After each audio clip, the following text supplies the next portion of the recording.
CHHipHop.com. Come on! No matter where I be, I always listen to the street, to regional dialects and the difference of the speech. I stay knee deep in the sickness and disease and carry a resolution. Pick a question that you want the corresponding answer for. I don't know, all of them though. I honestly be wanting to ask every last one of these questions to everybody that comes through. Alright, but let's see. Yeah, this is the bonus. You go ahead. Yeah, I'll just throw a couple out there. Alright, go ahead, yeah. There's a new one. If you had a gift certificate to buy one thing, no matter what the price, what would it be? Buy one thing. Are there any limits on what this thing is? No limits. Like one thing, and it's covered. Like you got a blank check to buy it. This one thing, what would it be? Man. And it's covered. It's covered.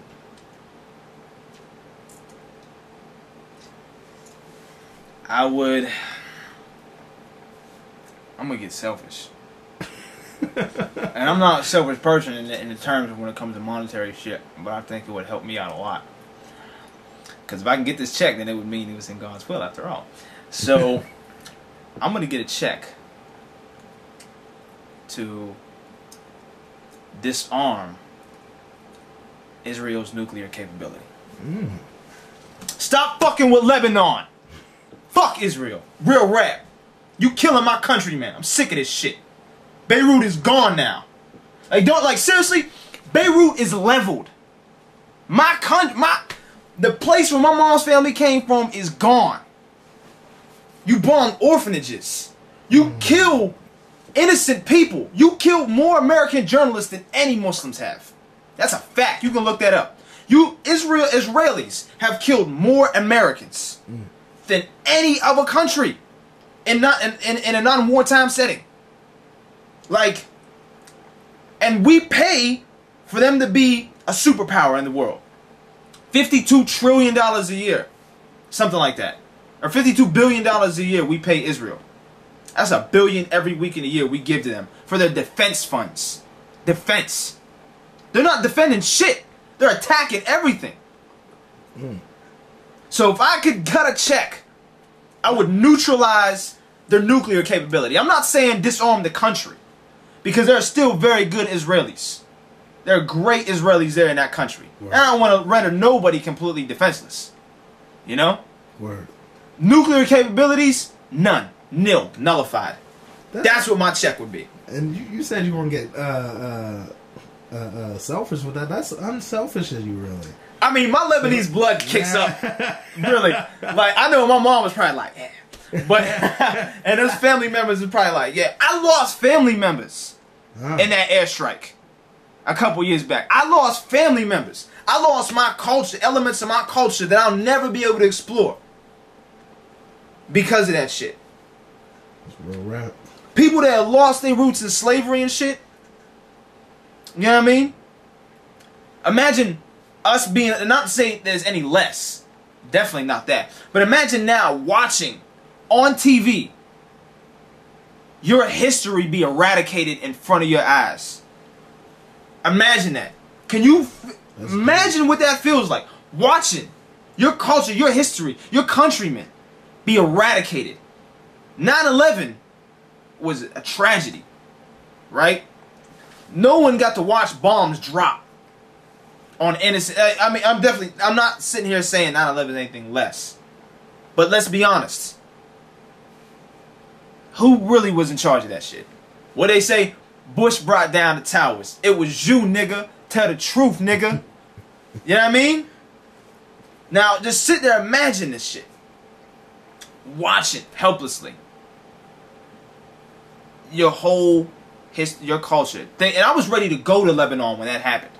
You know what I'm saying? My plane ticket was booked. I was ready to go to Lebanon to go see that side of my family, that side of my heritage. And the area my family had come from was the area eradicated in the airstrike. Just like the Haitians that seen Haiti gone.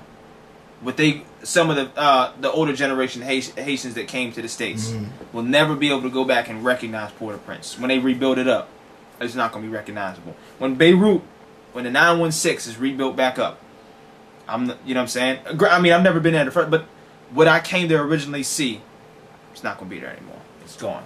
Wow. There you go. Rant over. Wow. Yeah.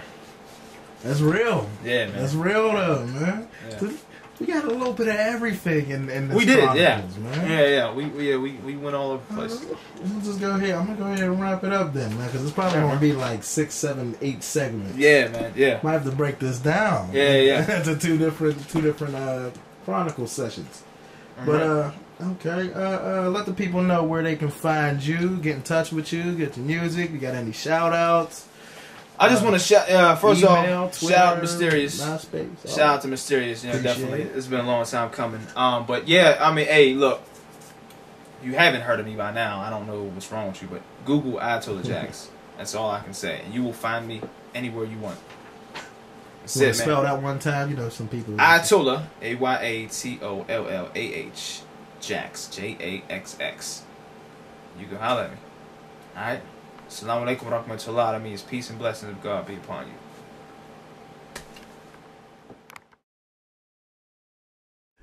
Now, what was this? I just had to turn the camera on this.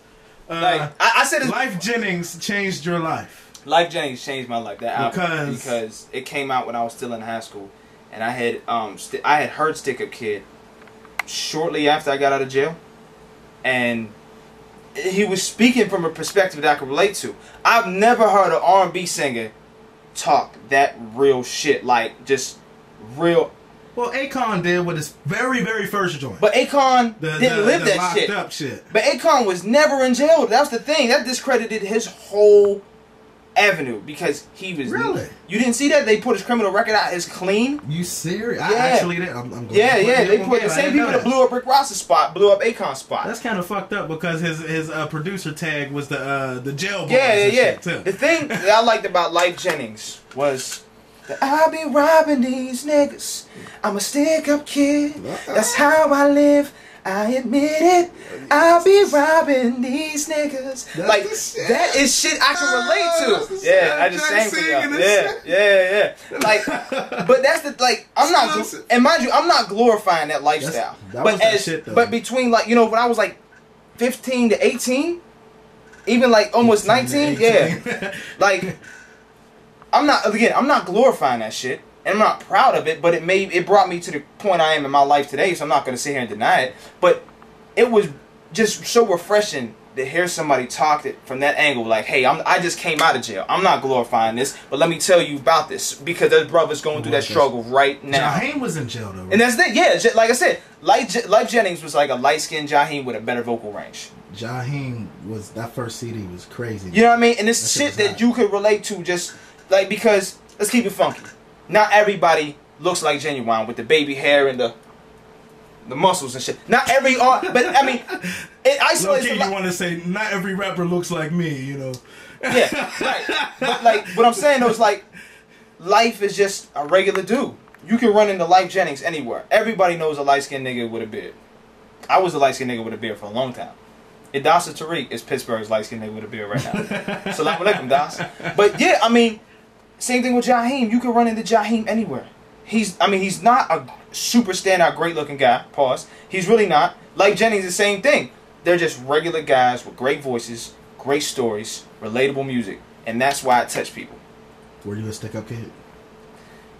I ain't gonna. But yeah, I mean, I was in the streets. You ever run into anybody afterwards, like after you stuck them up? Like, you ever see any of those people on the street? Yeah. Did they know that? Like, I wasn't one of them, like, no, like, this is real rap. Like, I wasn't one of them stick-up kids who was on some bitch shit, you know what I'm saying? It was like, yo, that's why I related to Omar from The Wire. Because Omar was my man, because that's a point of view I could relate to as a man. You know what I mean? As far as, like, the street behavior, though, that's a different thing for a different time. But if you listen to my older music, like Live from the 724, that's the shit I'm talking. How you think I paid for my studio time? You know what I mean? Like, that's the shit I use. So it's like, I'm gonna cut y'all niggas a royalty check. All the niggas that I rob because y'all unknowingly are like the reason for this music right now. Like, again, I'm not. That's a joke. That's a joke. I'm not like really like glorifying. That was a little glimpse of the asshole. Yeah. You know what I'm saying? But yeah, how do we even get on that point anyway? You know what? I don't even know. But like life had said on that tune, on that whole album. You know what I mean? Like talking about missing this girl, and no one's gonna hold you down like the girl you got. You know what I'm saying? Like, must be nice. Everybody can relate to that tune. Oh man, that's the joint. That you know what I'm saying? And that album came out like early 04, almost 03. You know what I'm saying? No, Stick Up Kid did. Stick Up Kid came out in that time frame. You know what joint I really, really fucks with, still bump to this day? That very first Donnell Jones. The album or the single? The album. Yeah, oh yeah. Donnell, you need to make a comeback. He does. And just come back with the guitar. Yes, yes, just with the guitar, man. Like, every joint on that first album had guitar in it, and every joint was hot. The shit the Stevie Wonder cover he did was crazy. Yeah, that knocks me off my feet. And then, of course, a classic. Why'd I just have a brain fart? Why did I just say classic? Where I Wanna Be? There you go. Thank you. Where I Wanna Be. Yeah. Man, yo, I just that joint came out, everybody, like, dudes was like, that's how I feel. Like, a lot of dudes. And that's the thing, like, that's how I feel right now. And I'm glad we honest. Right now, if you're a man, sit down. Think about what R&B records out right now you can relate to. You can't. Crickets. You know what I'm saying? Because R&B now sucks. Honestly, yeah. Like, you know, and this is why I like Drake so much. Because if you take the money away, because I'm still broke. Even when I get money, I'm still broke. I can relate to the shit he's talking about in his songs because he has a specific gift of speaking to people. A lot of MCs talk at you, which is fine because it still sells records. But Drake is personable. Same thing, if you think about it. If you're really on your hip-hop shit and you know, and he cited it himself, Drake is a mixture of Fonte from Lil Brother and Elzhi from Slum Village in a marketable package. That's it. He has Fonte's honesty and subject matter, and as he started off and still now, he got Elzhi's flow and delivery. Some people might throw Kanye in that mix too. This is a little Kanye. It's still like Kanye and Fonte kind of came out in the same era because The Listening came out in like 2002, I think, and Kanye started to really blow at that time. So, you know what I'm saying? It's one hand, it's all relevant. It's all come from the same cloth. You know what I mean? But I can relate to that shit. You can relate to that shit. Who ain't had your heart broken by a girl? I can relate to some of it. Yeah, I mean, but the thing is, like, if he talks about a record like "I Better Find Your Lovin'," like, who can't relate to that? Who can't? I love that tune. Love it. But that's just weird though that we even threw him in the whole R&B. I mean, but Drake is the king of relationship rap because, like, if you again draw the parallels. Drake is kind of almost like a Heavy D, like a down-tempo Heavy D. Because Heavy D... no, I'm talking like Heavy D was up-tempo music, you know what I'm saying? Like Black Coffee, No Sugar, No Cream, Now That We Found Love. It was dance music, but it was still ill hip-hop music. I think Drake is still ill hip-hop music. It's just on a lower tempo now. It's a slower tempo. It's still the same lane. It's relationship rap, a lot of it is. Even though he's still spitting ill shit. Still ill.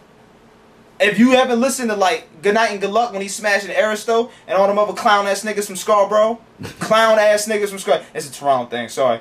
And I mean, but I respect the niggas in Scarborough doing their thing, but the niggas that were dissing Drake on that clown shit, everybody knows the deal in the dot. Everybody knows where I'm going. That was clown shit, and Drake smashed the niggas in a sound clash. I'm talking lyrically beat them. You know what I mean? And he still makes music that you can relate to. Niggas need to take notes. This is what happened. See, what happened was... Because I want everybody to throw, like, rocks at their screen. That's kind of why I got Mysterious doesn't want to beat up like the one that he produced a song for. And we all know who that is. Remember this? Remember this? Pow! Remember that? Left cross. Puts him down every time. No comment. No comment. But and the roundhouse kick to the face wasn't. I remember not too far after that. That's when I actually first met you at the hip hop. The hip hop awards. Yeah, and he dapped me up there too. He dapped me up there. Yeah. Yeah. You know. Damn. Did he look like this? Wait a second. I gotta get it right. Hold on a sec.